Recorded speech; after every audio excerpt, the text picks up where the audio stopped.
Hello everybody, welcome back to At Home Macon. Today we are reviewing a family and guest that needs no introduction. They're operating with Just Tapped, Oat Milling Brewing, and their latest venture, Fall Line Brewing. We're gonna be sitting down with owner Kaitlyn Kressin and talk about all things Fall Line Brewing in Macon. So with that being said, they have been generous enough to donate us a $25 gift card. One winner is gonna be chosen, so go ahead and share this video. You'll be entered to officially win the $25 gift card. We will pick a winner at Tuesday at noon on a Facebook Live video. So stay tuned and enjoy this interview. Well, hello everyone. Welcome back to At Home Macon Real Estate Consulting. I'm here sitting down with Kaitlyn Kressin, owner and operator of Fall Line Brewing. How are you doing today? I'm doing great. How are you? Fantastic. I'm doing well. Thank you for asking. So Yeah. can you go ahead and introduce yourself to the people who may not know who you are? Yeah, so my name is Kaitlyn Kressin. My husband and I own Fall Line Brewing Company. It's a family-run business, so we've just been working on this for quite some time now. We bought the building in 2018 and just got open in March, so hit the ground running. Well, fantastic, fantastic. So y'all bought the building in 2018? Yep. Awesome. And what's kind of been the process? So y'all are up fully running. So y'all have the tap room, all the brewing stuff for the beer, the event space, the outside lawn. Yep. So what's kind of the transformation from like buying it? What did it look like in 2018 versus where are we at now? Goodness, if you could have seen it in 2018, it did not look like this. Okay. It was, this was not here where we're sitting. So the train trestle that you see along kind of behind us, the wood beams, the ceiling structure, the brick walls, the shell of it was here, but everything else had to be redone. So we redid the concrete, we redid all of the sheetrock walls. It was a parking lot actually where our beer garden is now. Really? So that's about 6,000 square feet where we added AstroTurf and put the fence up and made a really fun, just like outdoor area for people to come and enjoy. The front was a barber shop at the time. So when we came to look at the building, we would knock on the door and the barber would let us in and we'd have to go around back and like check things out. So it was definitely in rough shape, but it was a project that we were excited to take on. So we love construction and got started in 2018. Definitely ran into some snags and some delays, but just finished construction about a month ago. Okay. Yeah. Well, fantastic. Room where everyone walks in at, a barber shop originally. And did it open up into the space right here in the back? Yes, so this space was pretty much just vacant warehouse storage. There was really nothing back here. There was some, a lot of old wood and doors and windows and things like that. It was originally back in 1919 when the building was constructed, it was W.G. Lee's Horses and Mules. And so it was a horses and mules shop, which is just interesting in and of itself. But then it turned over to Jones Automobiles. So it was a Ford automobile shop. So the front, when you walk in the brewery, has terrazzo on the ground. That terrazzo is representative of where the dealership was. So when you walk in, it was a little bit fancier because that's where they sold the cars and showed them and stuff like that. But then towards the back is the mechanic shop, and that's where they stored the pieces and parts. And then back here is where they worked on the cars. Okay. So there actually used to be an entrance right around the corner that way where they drove in from 2nd Street into the building so that they could work on the underside of the cars. Wow, that's absolutely fantastic. Super amount of history right there. So yeah. Take me back to 2018, because I know you are involved with a few other ventures in Macon, but this is y'all's latest project. So back in 2018, where did the idea come from? Why start Fall Line Brewing? So we, like you mentioned, those other ventures that we have are craft beer businesses. So we have a tap room called Just Tapped up on 1st Street. And then we have a restaurant that we also brew our own beer at called Oak Milling Brew Pub on 2nd Street.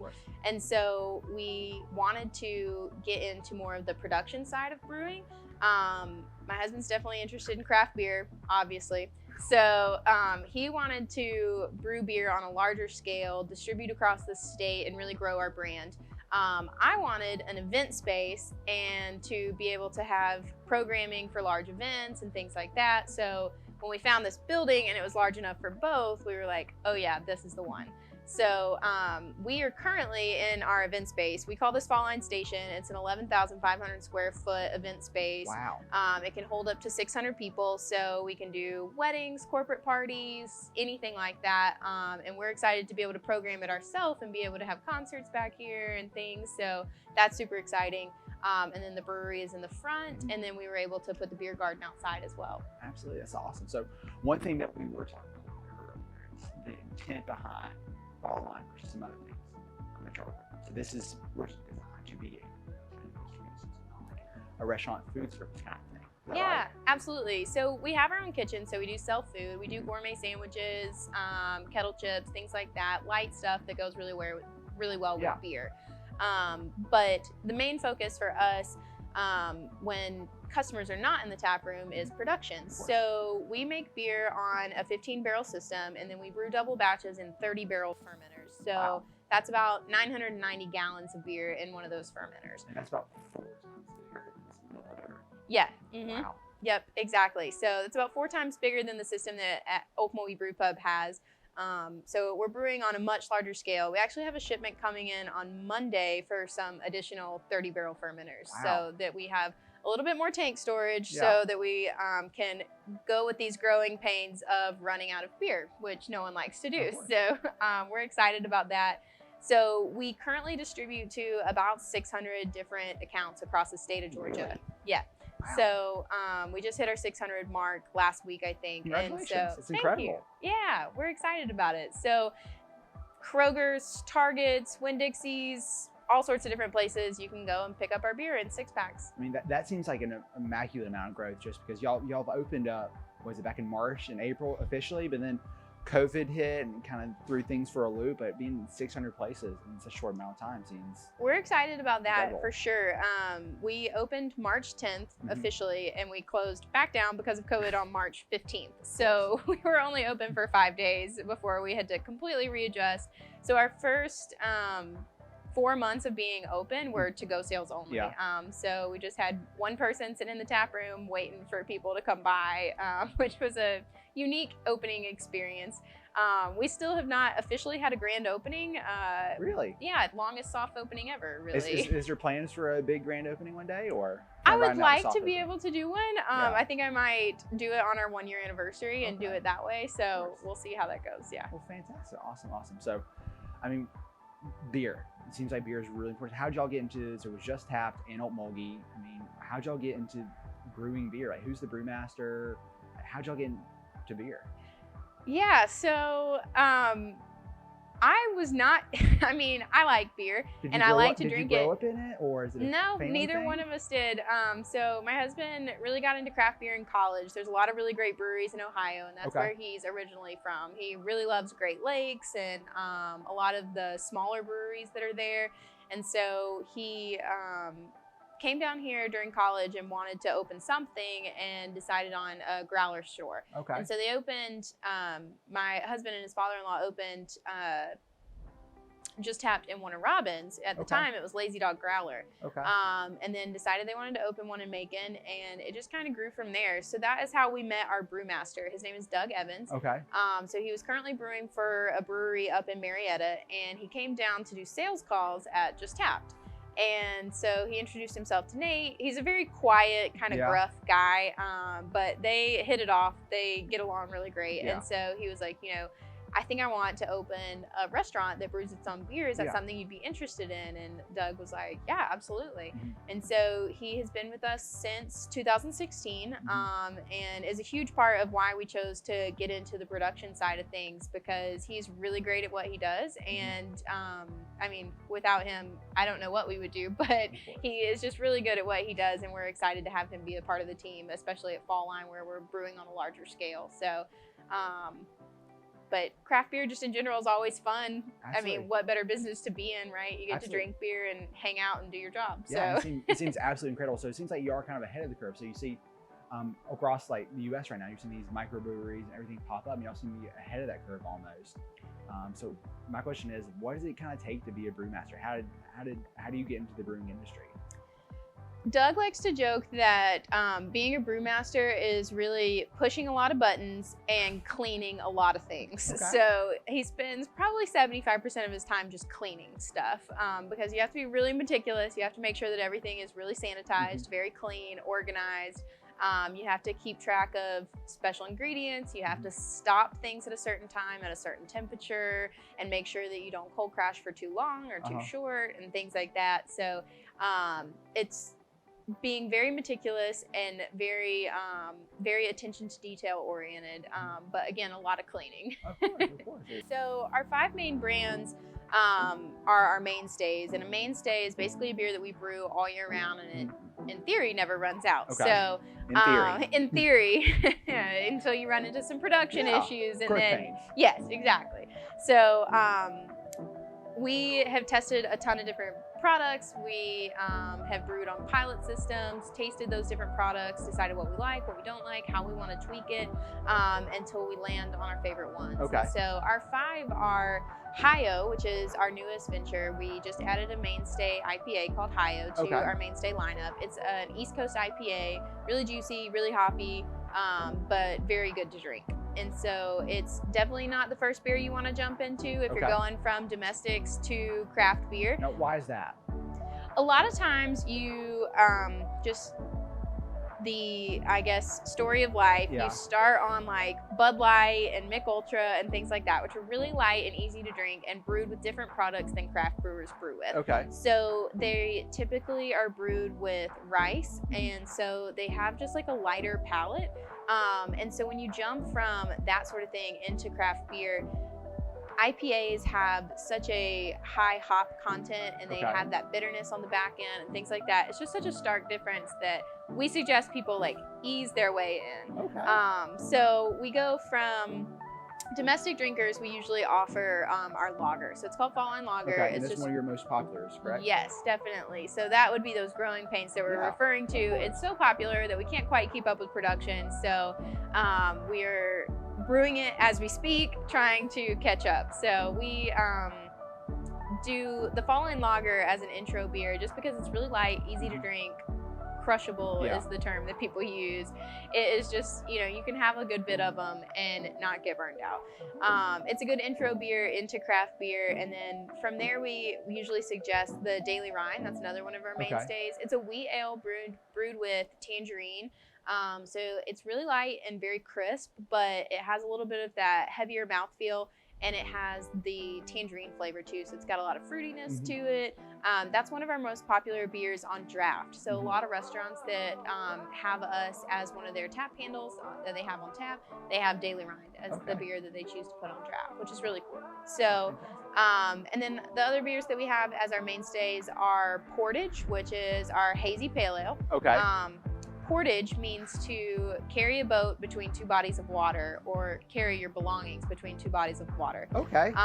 So I picture this guy in my head that instead of carrying his boat, he chooses to carry his beer and just like leaves the boat behind. That's what I think of. So Portage, again, is just like a really easy to drink hazy pale ale. It's got a little bit more of that like tropical notes and things like that. And then Norse Heart is our other IPA in our mainstay lineup. It's our original IPA, and then we added Hi-O just recently. Norse Heart is a traditional style IPA, but it's made with a Kvik yeast, which is a Norwegian yeast.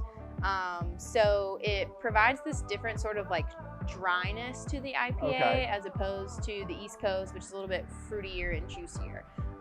So there's just all sorts of different hops, yeasts. It seems so intricate, all the stuff. Yes, and it all depends on how you brew it and what products you use, what grain you use, and all those things. And you can just tweak those recipes ever so slightly and create a completely different beer with a completely different flavor profile.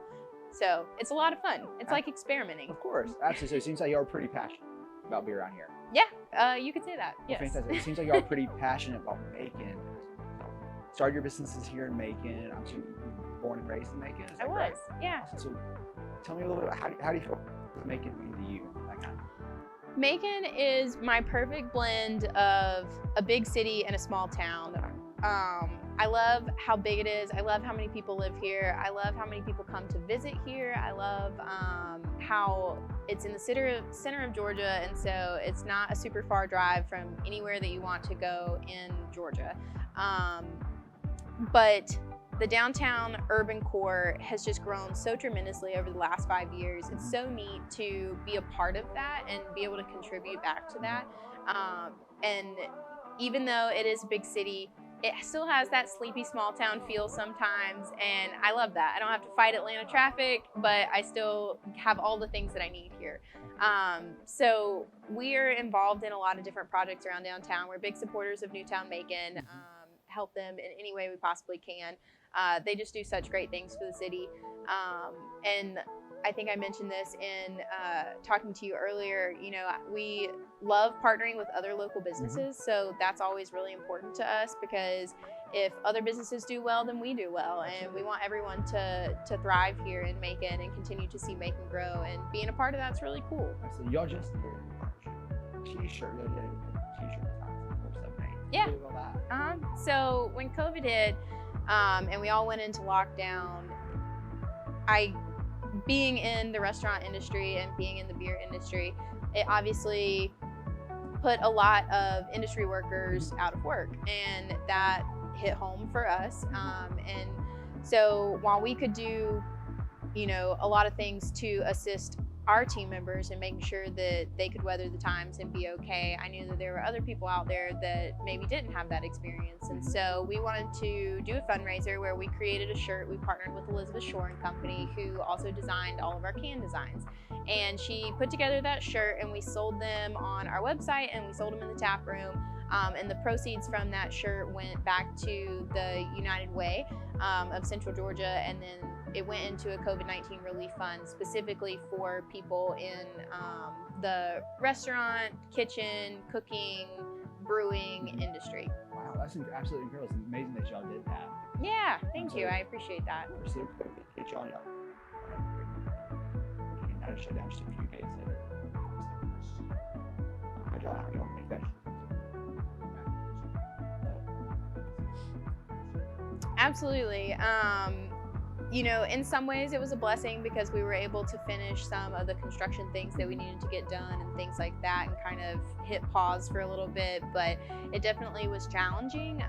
We like to say that we're pretty good at adaptation, you know, running on the fly and things like that. You kind of have to be in the brewery industry, but we were able to kind of shift focuses, and we turned into kind of a drive-through so that people could wear their masks and just swap credit card for beer out the window, swap it back, and then be done. Or they could do tap to pay, things like that. So there were contactless pickup systems and things. And just kind of tried to weather the storm until we weren't in, you know, severe lockdown anymore. And then we've been able to, from there, to adjust and reopen our tap rooms and implement all sorts of different sanitizing procedures and cleaning.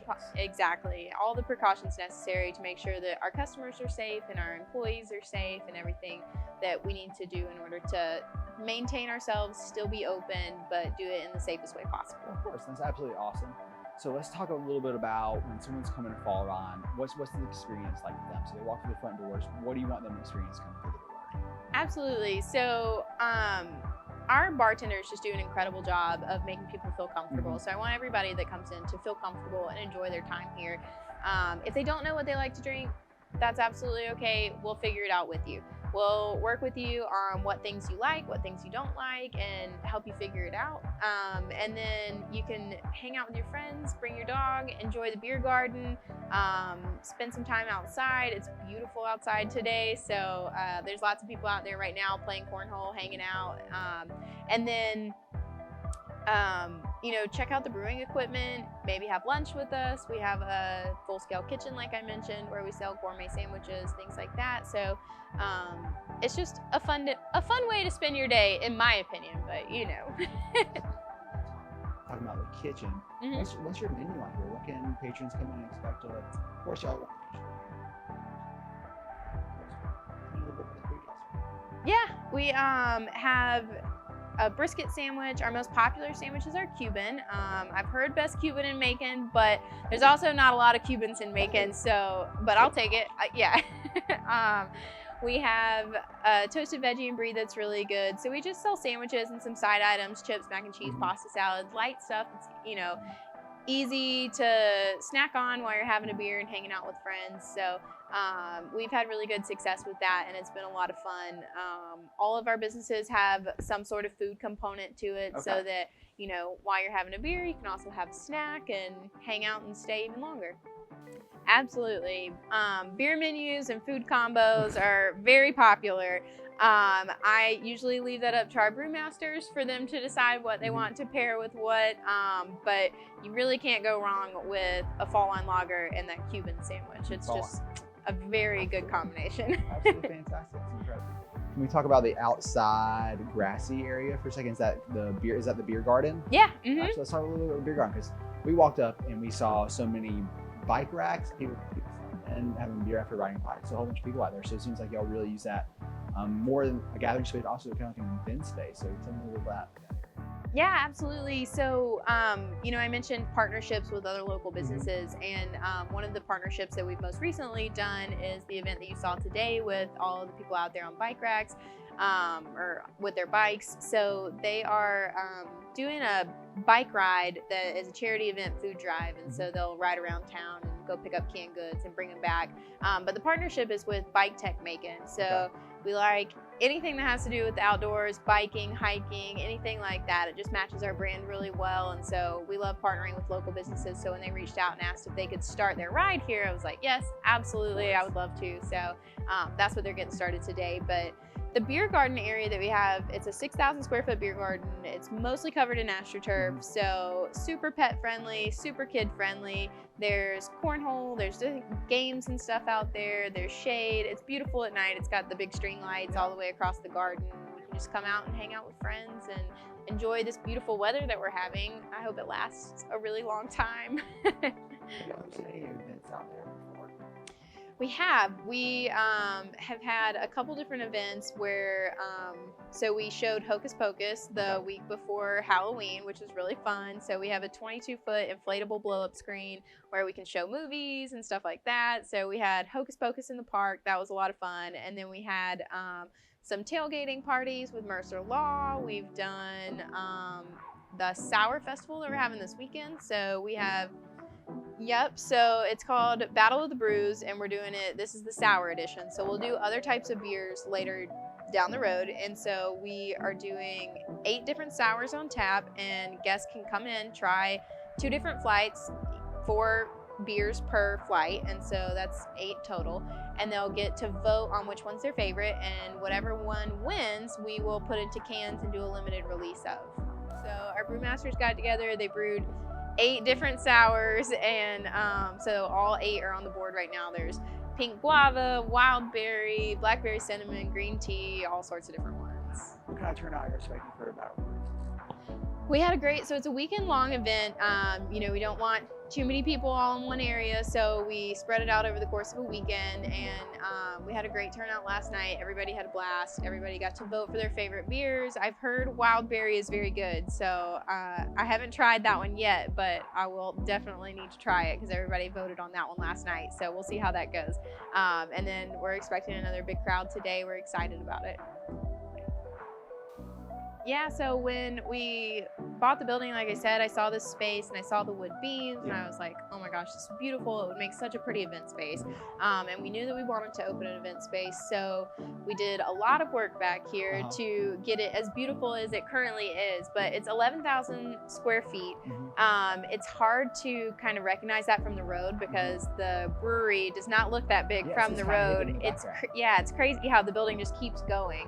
And so we can hold corporate parties, we can have weddings, fundraisers. We had a student event last night, which was really fun. So we have an indoor ceremony space for weddings. We have a 5,500 square foot reception area that can hold up to 400 guests. So we can have really large weddings, which we're excited about.